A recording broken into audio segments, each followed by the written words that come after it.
নমস্কার। আজকের শ্রুতি নাটক ভুল বোঝা।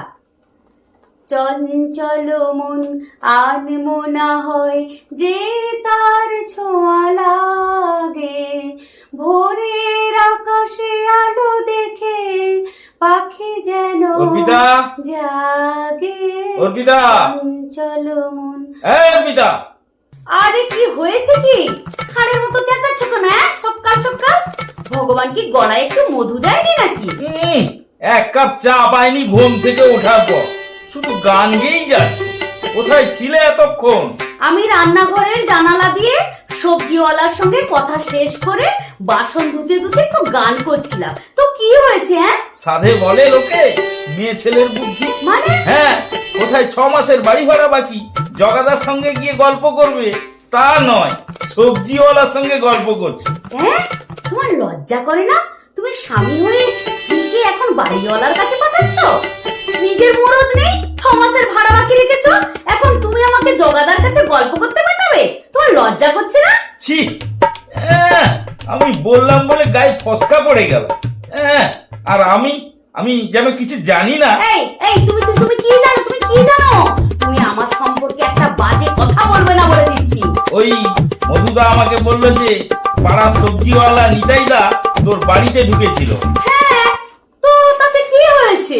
তখন তো বাড়িতে কেউ ছিল না। তাহলে নিতাইদা কি জন্য বাড়ি এসেছিল? আগে বলো, কেন এসেছিল? সবজি দিয়ে রান্না করে দিলে তো গিলে নাও টপ টপ করে। সবজির দাম দিতে হবে তার হুঁশ নেই। তা ওই নিতাইদা সবজির দাম আনতে এসেছিল। এবারে কিছু বলো। তাহলে ঠিক আছে, আর কি বলবো? আরো জেনে রাখো, আজকের আমিও আমাদের রাঁধুনিকে ছাড়িয়ে দিয়েছি। ছাড়িয়ে দিয়েছো? কেন? ওকে ছাড়াতে গেলে কেন? আসলে ওর ঠিক চাল চলনটা আমার ভালো লাগছিল না, তাই। না, তাই বলে ছাড়িয়ে দিতে গেলে কেন? না, একটু সুযোগ তো পেতে পারতো মেয়েটা।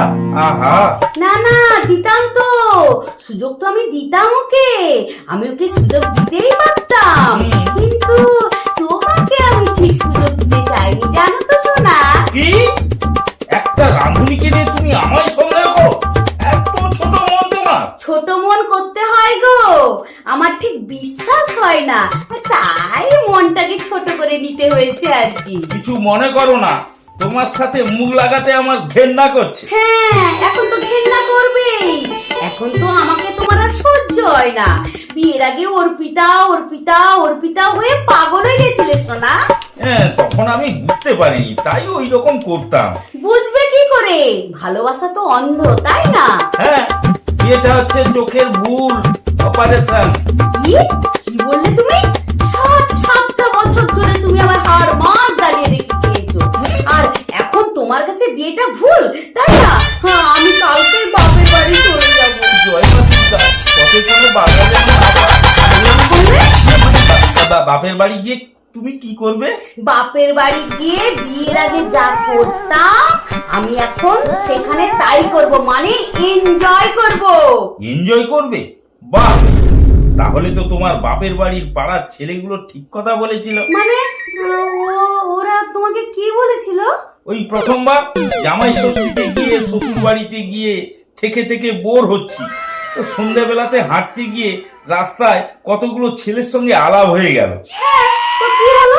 তাদের আমি বললাম, ভাই তোমাদের এখানে সময় কাটানো যাবে এবং রিল্যাক্স করা যাবে এমন কোনো কিছু নেই?